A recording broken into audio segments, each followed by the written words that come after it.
kulanti wacan wanaagsan dadka na daawanayo meel kasta oo aad joogtaan halkani waa stuudiyadeena magaalada Minneapolis gobolka Minnesota ee dalka Mareykanka daawadayaal waxaan barnaamijkan idinku soo socdaa ama waraysigan idinku soo fool leh aad ku maqli doontaan ama aad ku daawan doontaan oo aan ku hadli doonaa maxaa Soomaali ay u degilaadahay maxaa la isku haystaa waa maxay macnaha dhabta ah ee burburka Soomaaliya uu wali isu jiro shidaalka iyo khayraadka Soomaaliya lug intee leeg ama door intee leeg ayuu ku leeyahay burburkaasi Soomaaliya shirkadda Somo Oil and Gas ayaan ka hadli doonaa iyadana waxaan ka hadli doonaa shirarkii kala duwanaa ee London 1 iyo London 2 sida ay kaalinta shidaalka ee Soomaaliya ay u soo galayaan garabkayga bidix waxa fadhiya oo aan ka wareysan doonaa Cabdisalaam Xaaji Ismaaciil oo isagu ah aqoon-yahan alaaba baara arrimaha shidaalka iyo khayraadka Soomaaliya marar fara badan ayaan Cabdisalaam halkan ku wareystay ilaa iyo qiyaastii 4 sanadood oo isxigta marka hore aan Cabdisalaam Xaaji Ismaaciil ku soo dhaweeyo stuudiyadeena Minneapolis soo dhawo marka hore Cabdisalaam xaraar oo dhowdahay waayahay qodob baynu taaban doonaa bal marka hore aan ku bilowno dhibka Soomaaliya waxa uu la degilayahay arrinka meesha ugu weyn ee u dhimatay Cabdisalaam maxay Soomaaliya waxay la degilaadahay ama ay u duntayba dawladda hore loo dimay waxa weeyaan waa arinta natural resources khayraadka dalka way wadad ajnabi ay hunguriyeynayaan dagaaladii Soomaaliya markay dhacday dawladii riday waxa la doonayay inaka Itoobiya mar baynu isla dhacnay iyaduna markiiba waa la qabtay ciidamadoodii intay magaalada soo galaan Soomaaliya la heshiisiyay inakana waxa la doonayay inaanu ceelka ku dhacno waana ku dhacnay inaanu si baabaano inaanu gaadhno heer aan dadka Soomaaliyeed wada hadli karin oo marka gacan shisheeye ay soo gashay ayaa la ina gaarsiiyay sababta ugu weynaydna waxa weeyaan khayraadkeena loo dan lahaa marka arrinka ugu weyn ee Soomaaliya la isku hayaa waa khayraadka oo shisheeyuhu ay hunguriyeen waxa la hunguriyeen waxa weeyaan gaaska oilka iyo kalluumaysiga Soomaaliya waa wax loo dig iyo damleeyahay oo Soomaaliya ay maanta u degilaadahay waaya aan ku horeyno kalluumaysiga aan kaga horeyno marka hore bal shirkaddan la yiraahdo Somali Oil and Gas bal dadka u yar bidhaamay marka hore Somo Oil and Gas waxa la sameeyay bishii April 26keedii 2013 markii President Xasan Sheekh la soo doortay Obama la soo doortay maartay isagana la soo doortay 2013 November iyo September la bilbaa dhaxay doorashadooda ayaa ma taqaanaa arinta la hunguriyay marka in lagu dhaqaaqo oo la sameeyo bisha April 26keedii waxa lagu sameeyay oo la soo ma taqaanaa sameeyay la soo register gareeyay Somo waa Somali Oil and Gas كمريا اللي راح هولينج ليميتد اللي راح ده وحسوا ريجستر جايين هندا بزل شبلق وإنجليزة وحزب الكونسرتيفيكا كاترسن ورزاري إنجليز حل جاجر دامر كاميرون وأها متقنا فرنسي كوس سمينا 2005 كي وأمركم سياسة كسبيري 2005 كي إلا أنت وكعاي متقنا يسكع سلاي أنت وانك فرنسي كوس سمين شروي وقعنتي سميتك بوها مركز استراتيجية منك السودة جي كاني soo bandhigay ka dhaadhiciyay mataqaana ra'iisul wasaaraha Ingiriiska waa ninkaas waaya ninkii shirkadda boodisay markaa Somo Oil and Gas dhinaca Soomaaliya raga ku jiray ee ku lug lahayaa kamid ah markii mataqaana la sameeyay madaxweynaha Soomaaliya Xasan Sheekh markaa London ku sugnaa maartay waxa bishii 22kii April aan ilaahdo ha 22kii April waxaad maalintii dhalashada boqorada David Cameron madaxweynaha Soomaaliya ku marti qaaday si uu ma taqaanaa kalsooni badan u helo waa 22kii 23kii 24kiina Belfast Ireland oo shirka dhacayay oo G7ka wadamada dhaqaalaha sare ee maarta Ruushka marka laga reebo G7 inta la yiraahdo oo reer galbeedka ah ayaa ku lahaa ma taqaanaa madaxweynaha magaalada Ireland تيرو كم التقاضي ومالته بقرده جاي مالك كدي. مركا هو حسن شيخ ومدحوني هو راح وجاي بقرده. بقرده مركي هو جاي كل لاتنكي. ديفيد كاميرون. كيف كاميرون مكحاني وجاي. مركي دمنا وجاي شركة دولة مركي دمنا شركة سوقي وحسوا حياتي وهمتيو. وهالشيء كان الله صح. وهالشيء سوى الله صح. وهاي الصومالي إلا أحمد قري وحلام سين من أدق إليه. طل أدق إليه بالله مسيه. marka waxa weeyaan inkastoo haddana xul hore uu jiray haddana de maskaxda laga sii qabsada la doonaya la muujiyo waxyaabo badan ma ogtahay waaya okay waa tis G7 shirkii de xinaashii kale ayaa diiday Jarmalkii Faransiiska diiday wadaadin madaxweynaha Soomaaliya la soo doortay G7 inuu yimaado maaha xasan sheekh sayani ma ka soo noqday markii laga soo noqday waa loo cashay kadib 26kii baa la aasaasay lana lagu aasaasay May 7 waa kooy cashay kadib ilaa inta xasan waa jooga waxa la qabtay London 2 oo meesha lagu soo dhisay waaya kii hore London buu London wuxuu ahaa xilligii Sheekh Shariif buu ahaa okay استراتيجي waxay ahayd Sheekh Shariif inaan shaqeyn karin hawshan ka bixi karin ayay u arkeen oo aan kusaan ilaa harka waxay rabaan laga heli karin buu ahaa marka mid kale weyn ay la yimaadaan oo ay bari karaan oo mataqaana wax fulin karaan okay shirkan dambe marka waxa la yiraahdaa London 2 waa la yiraahdaa ninka waa meesha lagu dhisay Soomaaliga soo waaya intaana London 2 u tagin waxaan doonayaa inaan bilaabino doorka Obama iyo David Cameron wadageedii David Cameron wuxuu aad u wadooday madaxweynihii hore ee Soomaaliya Xasan Sheekh oo u geeyay boqorada iyo shirkan kale ee la diiday ee G7 wadamada qaniga waxaan eegnaa Obama markii Xasan Sheekh la doortay uu u yeeray dabeetana wuxuu yiri waxaan u ictiraafsanahay dawladda inay tahay dawlad dhameystiran oo aan ahayn kuwii ku meel gaadhka marka doorka ay ku lahaayeen Obama iyo David Cameron iyana bal eegada Obama waxa loo yeeray mataqaana madaxweynaha Soomaaliya loo yeeray marka loo yeeray xitaa waxa jira invoice baa jiray Soomaaliya ay u lahayd Abuukar Armaan baa ahaa Abuukar Armaan baa la soo xiriiray waxa la yiri waxaan doonaynaa in ballanta inaan qabato Armaan marka dawoo wakiilka dhamo Sheekh Shariif buu ahaa oo wali laga qaaday xilka markaasuu yiri wada hadda cid la soo doortay cid in arkirtay aan asad department ogeyn hawsha hawlo inuu gali karna maaha way ka leexdeen iyo rag loo yeedhay way ka leexdeen invoice ka dhamo laga leexday toos baa mataqaan loo soo galay airportka loo soo qaaday Obama loo geeyay Obama marka waxa la hindisay Soomaaliya waa ku meel gaar sharcigii hore ee mataqaana marada of understanding Soomaaliya iyo Kenya ay kala saxanayeen sababta loo aqoonsaday in la kansel gareeyay baarlamaankii waxay ahayd dawladda ku meel gaar bay ahayd baa la yiri oo waxay ay saxiix kartaa ma jirto heer ilaa inta la eeg marka Obama wuxuu ku meel gaarka aan ka saaro wuxuu waan idin aqoonsanaya xasan markii loo yeeray waan idin aqoonsanaya laakiin adiguna laba shardi noo samee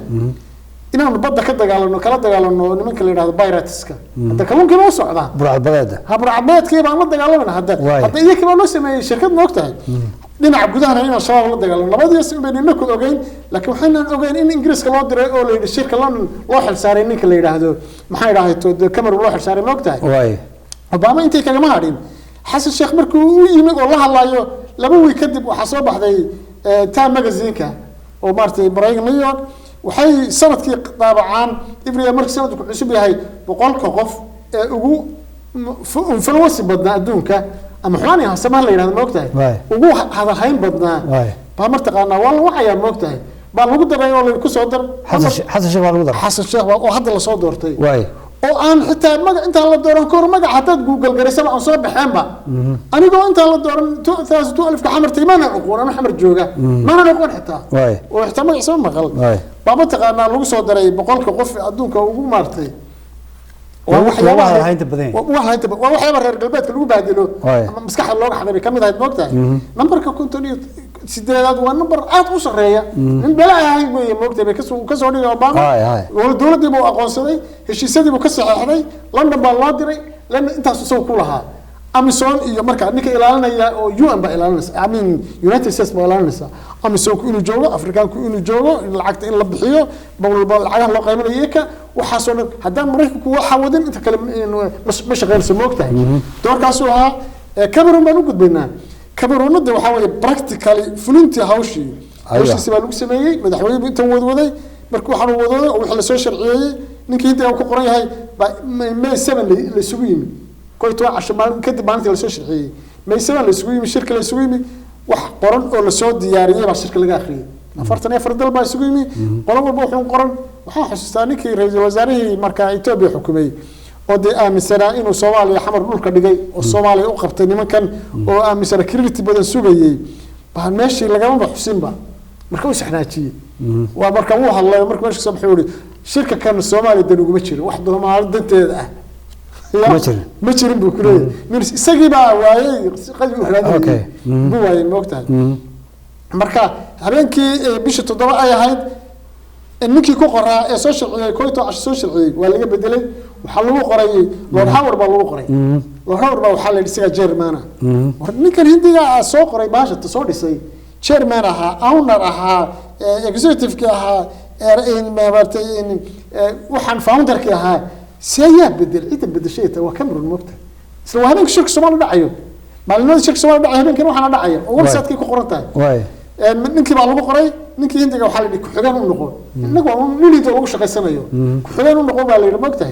سيدي ما متقنا لوكسو كلا تجي نك يو كحجانه بعبر كشركة لوكسو كلا تجي بدوش على سؤال عادي ماي 7 مركز عاد مركز ماي 7 من ماي 22 أنت السوق حمر اللي وحالة دمع برلمانك إنه كأنا مرتي بيش متنك اللي رئيس الوزراء مركز جري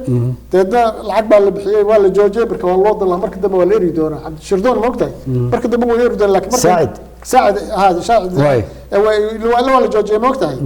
بيش أقص اللحظة دي بمركز وحالة سبي وزير هذه طبعا كها يساعدوا لها بابارتق أن وزير كي خيرات مركز أو صحيح شركة دي أي صحيح ذي يا مركز قب شغل صحيح nin Obama wakiil ka ah oo ay jaamacad ka soo bixeen Columbia University ka soo wada bixeen oo mataqaana Shibard la yiraahdo Robert Shibard oo magacaabay CEO-ga manager ka sare shirkadda dhanba bisha August-kooda loo magacaabay website ku qoran kooda August oo loo magacaabay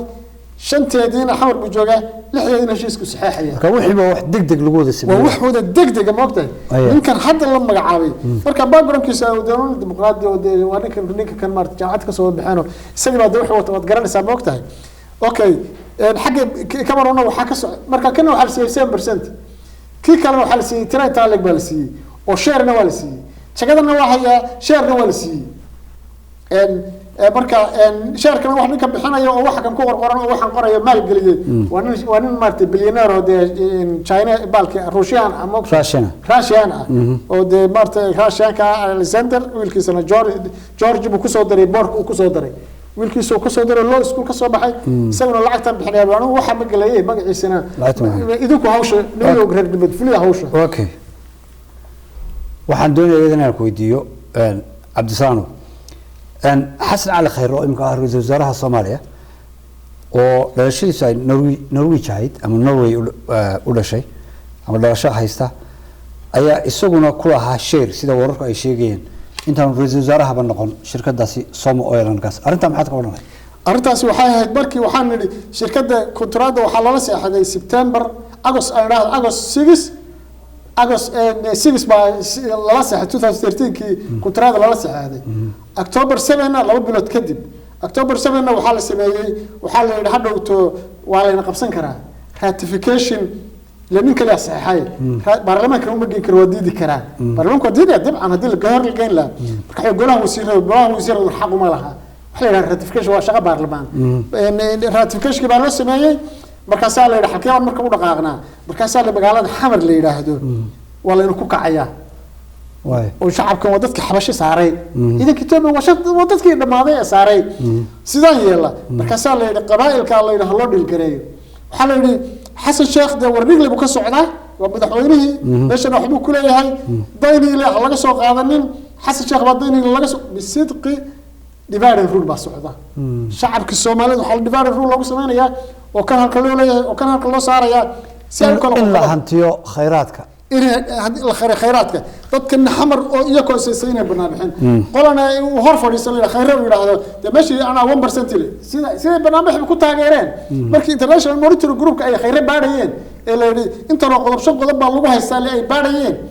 ترتين هو برنامجين وإحنا سيد الله هيستاهل أقولها كمحل جربة واي وصوتي باش الله يعني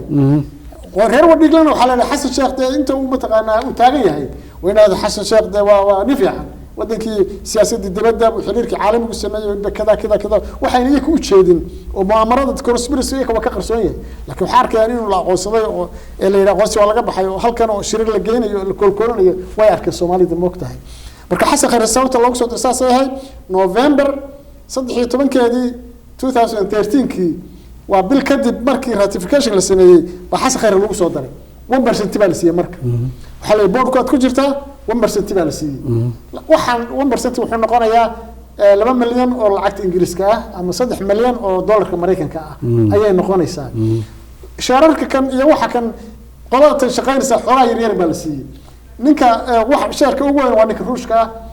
37.6% ayuu leeyahay 37.6% ayuu leeyahay nimankan kale ee London iyo maartay Washington oo hawshan ka qarsoon laakiin iyagu wadaana waxa way 42% ayay leeyihiin inta yar ee soo hartay baa dadkan shaqaalaha oo boardka ah oo hawsha fulinaya loo kala qaybiyay waaya aan tagno dhinaca xuduudka Kenya iyo Soomaaliya badda waxa jirtay bad dhinaca Soomaaliya lagu murusan yahay labada dalba oo dabeetana ay maxkamadda Hague u gudbiyeen dacwadaasi inkastoo dacwadu weli natiijo sax ah aan ka gaarin arintaasi waxa lagu tilmaamaa meesha la isku hayaa in iyaduna tahay meel la sahmiyay oo gaas ama shidaal ku jiro shirkadda isla Som Oil ay ahayd shirkadda u hawlgelisay inay qodo oo Xasan Cali Khayrna uu ku lahaa saami ku lahaa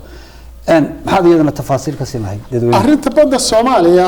maadaama Som Oil and Gas iyadoo horta wax ma qodo waxna ma baarto waa aniga waa brokers waxay raadinayaan shirkado waa dilaaliin dilaal baa wuxuu doonayaa dalka dhan inuu hantiyo waayo dadkan baa laga arkay ishiis laga arkay hawsheeda lagu dila Soomaaliya baa la arkay marka hankoodi waa weynaaday dilaalinta wax weyn bay doonayaan meeshaas dhulkii ugu badnaa ee la baaray xilligii dawladda Saad Barre jirtay oo wax laga helay bay ahayd marka maadaama la hubo baa wax oo Kenya ay baadhay way baartay waatay marka 4 shirkadood total iyo NA iyo iyo martay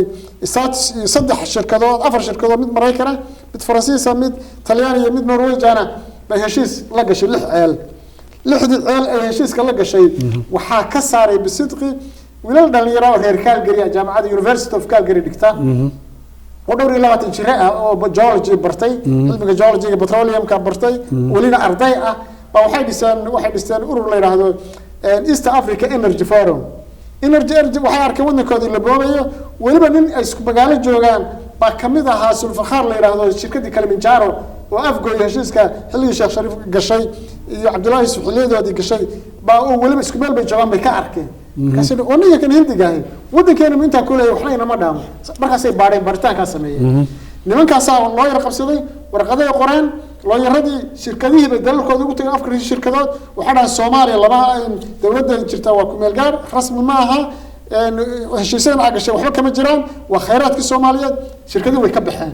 titalaani way inay mooyaan Soomaaliya waa yar waxa la dhigi jiray ajib bagciga bedelatay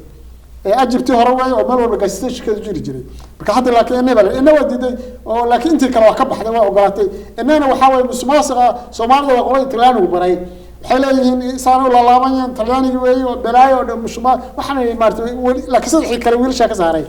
kadib baarlamaankii waa uu fadhiistay oo bimaadir Afghanistan-gii waatii mataqaana ay kansal gareeyeen oo yiraahdeen heshiiska waxba kama jiraan maadaama arintaas hor u dhacday Soomaaliya gas waxay ka cararaysaa intii oo kale ku dhacdo dalkii waxa la yiri waa la idin qoosay yahay number 1 number 2 dhulkii Kenya ay hunguriyeysay baa la yiri annaka ka saarina warqad qoran magaciina dacweeye warqadii Xasan Sheekh baa qoray baarlamaanku mooga golaha wasiirada mooga ra'iisul wasaaraha moogayn cid ogad ma jirto xafiiska madaxweynaha laga qoray xalana laga soo qoray xafiiska madaxweynaha gudbiyay waxa loo gudbiyay United Nations-ka qolada badaha u qaabilsan oo 44 dal ah oo Kenya muddo xarbaysa ay soo gashay muddo xarbaysa inay gasho waa meesha xuduudaha badaha laga sameeyo markii meeshii dacwadii ay tagtay oo la arkay inuu Xasan Sheekh kaliya qoray cid kale lama soo dawladii wixii dhan maxaa ka iman karo maxay dadku bay og laakiin wanaga xoolo qoladan baa wadata qodi wax sabteen waxay raadeen war dalalka meesha waa wadamada soo koraya marka 44 dal la hor dhigo warqadii qodsiga Soomaaliya la hor dhigo wayna ku jabin karaan arintii arinta meeno way baqeen waxay raadeen maya waxaan aadna heeg been xukunaa waa 16 waa 15 maxaa raayto George Moogtahay shan waa Western waa Mareykanka waa Ingiriiska waa Talyaaniga waa Faransiiska shan bay leeyihiin 16ka shanna waa in ay ku markaa gacanta ku haya waa Soomaaliya waa Uganda waa India waa Senegal waa Japan waa sagaal tobanka ay ka gacanta ku haya laba kale oo codka siinaysan waa jirtaaba marka waxa la yiri kuwaasay muhaynaa oo mataqaana gacanta ku haynaaba ee ma inuu mataqaana ku halaad warqada Xasan qoray mid kale hadana qoray oo ma taqaana qoray waxa loo diray ma taqaana heeg baa loo diray waxa loo diray safiirka Belgium jooga oo markaa ku cusub ونبدأ سفير عصبة ود قولك الدقيقة مشاركة سبعين استقبل هاي إلا حد السج وراخ لليدي وصوت ياري ليدي إيميل لو قدر ليدي هاي ورقة عاد وجود ورقة جاش كي لو قد بيا الهيك لكسي لو قد بيا وتي كي مركب وحيد بروضي دوي وقدينا يلاهين كي مركب وحيد بروضي وين الديتو ترى هذا أنا كان وضح لنا محكمة النجاة محكمة النجاة وين وقاين إنه يلاهين marka say ku timi waxa way Soomo oil gas ba meesha loo kala ergareynaya Kenya magaca uu siiyo meesha ka baxdo waaya waxaan u gudbi doonaa Soomo oil taasaan ka tagi doonaa shirkadan dambe iyadana la yiraahdo DP World badaha Soomaaliya iminka dekedaha Soomaaliya qaarkood 30 sanadood la saxaatay heshiisyo maamulada halka ka jira muran fara badan ayaa dhawaan waxa uu ka tagnaa heshiis Somaliland iyo DP World ay wada galeen magaalada Dubai shirkaasi ama heshiiskaasi oo ahaa saddex geesood oo Ethiopia ay ku jirtay sida waragta in heshiis dhinaca badda ah dawladda Ethiopia ay qayb ku yeelato iyadoo ka soo qayb gasho Soomaaliya gudaheeda horta Somaliland markii hore iyo Puntland waa tii la dhigi jiray dual track baan u isticmaalaynaa qolyahan xamar waa dad maartay ka soo horjeeday faragelintan iyo waxan dagaal badan bay soo mareen waxa la doonayay may kala bixin soo waxa la doonayay in si fiican loo qabsado la hantiyo بالدون مركز الله Somaliland iyo Puntland iyo dawlad talaad idinku dhisantihiin safiir Ethiopia waa loo geeyo gacanta ku haya waxa safiirka Ethiopia ka hayna may hirgelin jirin markii heshiiska la saaxiiba waxaan nidhi nin Hindiya sameeyay Hindiga sameeyayna ku xigeen baa laga dhigay laakiin hawshiisa wali waa fulinaya ninkii Hindiga ahaa waxaan ku tuhsanahay inuu sameeyay Somaliland si gacanta loogu dhigo waxa la soo alifay 400 oo gabdhood oo Hindi ah oo jaamacada ka soo baxay oo aqoon ahaan bisan بالله Somaliland هلو ديرو ويل دلير Somaliland هكورسدان ويلش دليرada baarlamaanka iyo dawladda iyo madaxtooyada iyo ila 10 years inta in ila wax waa laga dayaay in xukunka nimanka ay qabsadaan qorshahaas la dejiyay Somaliland loo dejiyay maxaa loo dilay qorshaha gabdhaha muxuu yahay marka in wiilasha guursaday ee Somaliland jooga ee jaamacada ka baxay aqoon waa leeyahay ninkii haduu tartamo nin walba dooranaya ونينا أقول له إنك بعد ما إلى حد كسر الجارين دتك إلى حد كسر الجارين إنجليز كسوما سمين إنجليز كسوما سمين جرين سو ساوث أمريكا مود جين سورينام يومارتي ترينيداد وهندي لا كان يا جيان هندي لو سوما هل كان هندي بالدنيا قبله لك إنه بيرو قبلها الرجل هذا أودك قبصدان مركب محاضة حي مركب شعب الصوماليلاند بارنتي أوجادي وهرجيسة شعب الصوماليلاند أوجادي قبلها حكي له مهري باليري مساجد كل جمهوري يبغى قارب ولا مهري قارئ ما يوش أفرت بقبوضة يا مان أوكي جروب كي هو دفارسي باش ما يبي فوس باش مسجد بالجمهوري قال يرضى خوي عادي قبل هندي هذا قروب ما أفرت قبوضة من ولا ده تهريب مسعود أول بقى شقوة جامعة بكسر بحي أما تكسر كسر بحي جامعة بواي حمي وحواي شقواي بركوا تهريب لهذا قبل العكت وضتها ويربرك وقع موقتها هاي شعب كذا بركة كم مظاهر مساجد كي ninkii lagu toosanay meeriyo wadaadkii baa soo baxay oo media hargeysa publicly saa ula hadlay oo leh waralihiina lama yahay waranu shaqo kuma leeyo war ma amarad kama aan qayb qaadan waran uu iska soo taagay horta arrintii saas ku fashilantay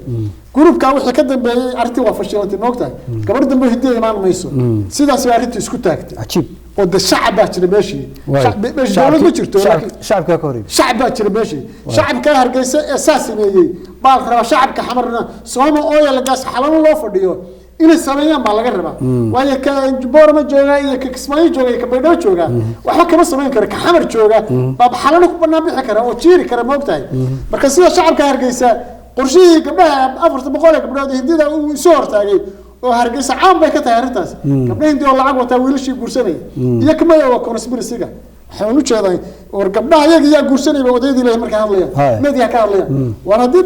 gabdhaha inta wiilashan guursanay ayaa gabdhaha guursanay bay leeyihiin moogtay laakiin xigmadda ka dambeysay maamarada ka dambeysay inay tahay dadkan inay wadanka ku qabsadaan oo hadhowto inagoo waqtiga ka faa'iideysanayna baa markaa shirkadatan bedelkeedii la yidhi nooc kale hal la keeno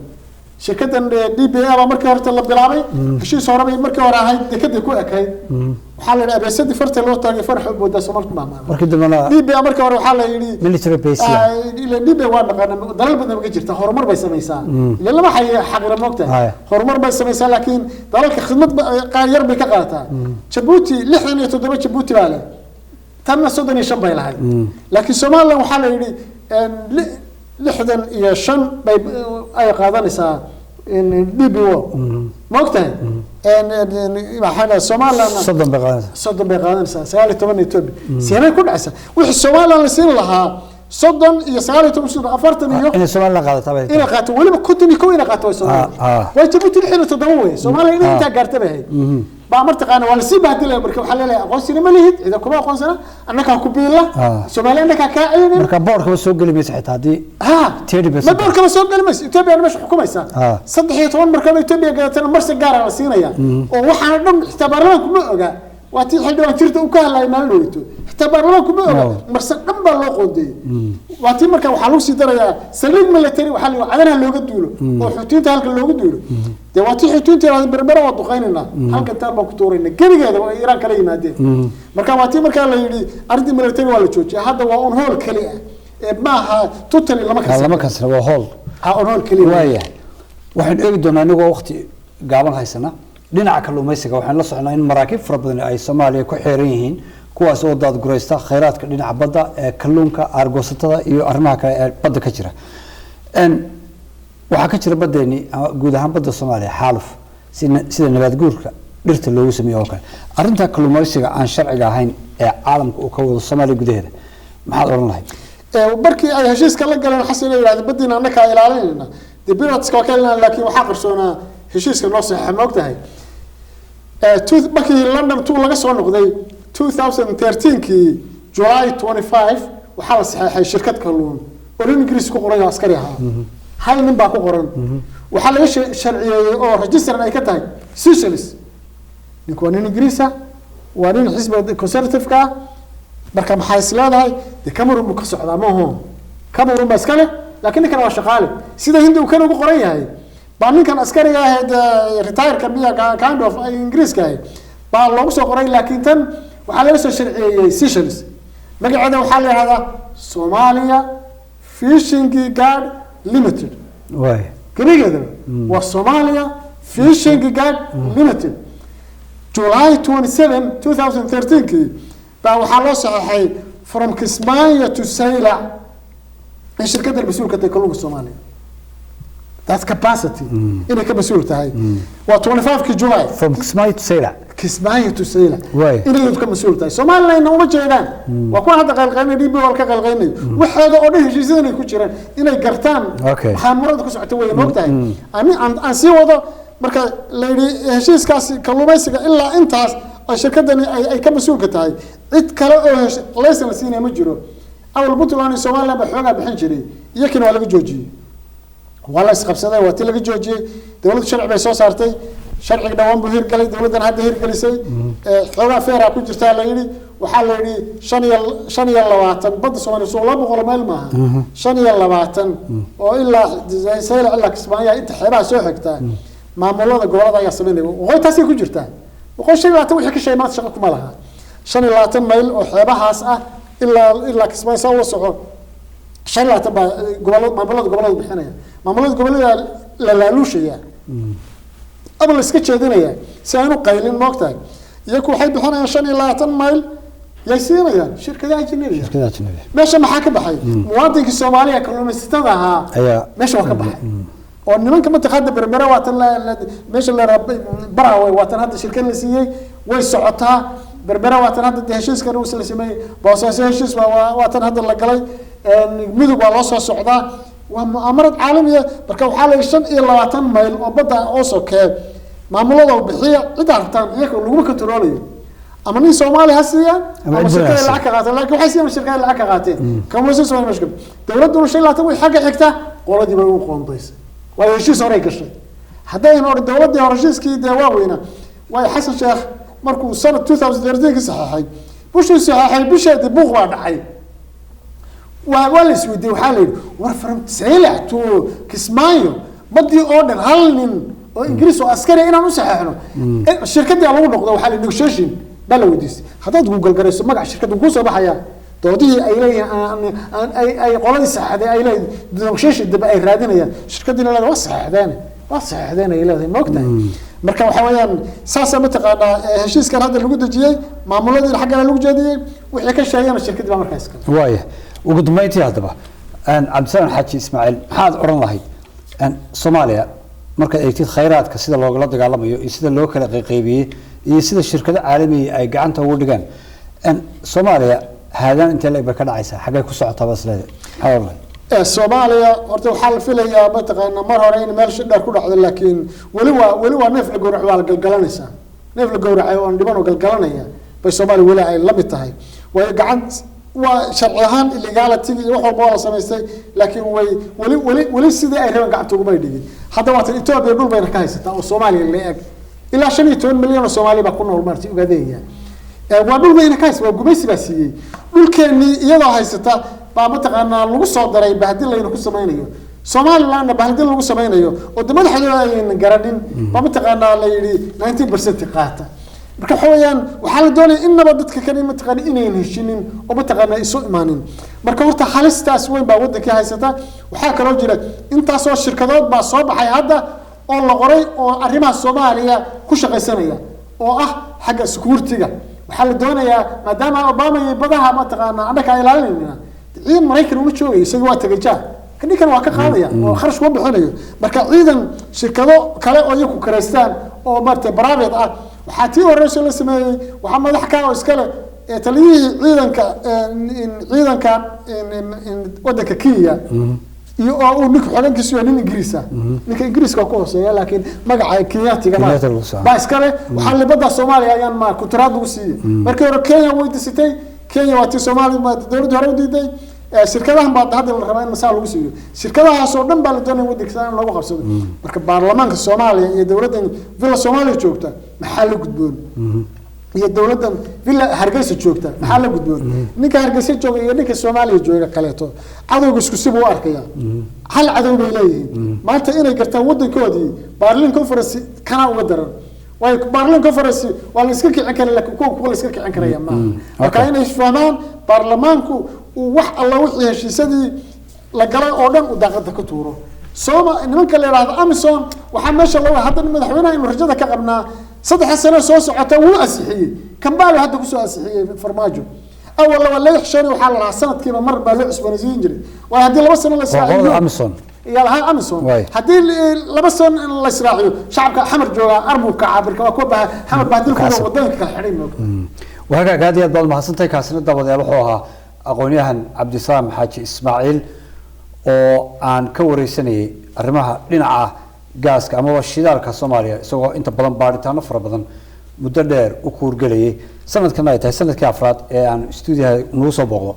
وعن برنامج جديه سكري هذين لقطة أي كليهين Soomaaliya shirkadaha gaaska ama shidaalka baara ay ka mid tahay kuwa iyaguna dalaalinta sida Soma Oil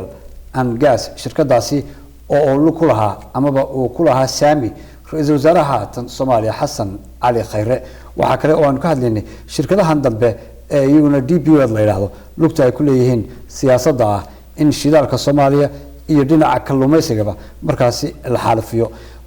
madaxweynihii hore ee dalkan Mareykanka Obama iyo David Cameron doorkii iyana ay ku lahaayeen in la sameeyo shirar markaasi looga dhigay Google Hard in shirkadaha dhinaca shidaalkii ay qabsadaan Soomaaliya kuwaasi u adeegaya dalalka reer galbeedka tan kulankeena dambe daawadayaal barnaamijkan oo kale intaynu dib u kulmin doono waa anigu Cali Xalaada oo idinku dhaafiya sida iyo nabad geliyo aad iyo aad baad mahadsantahay Cabdi Saam Xaaji Ismaaciil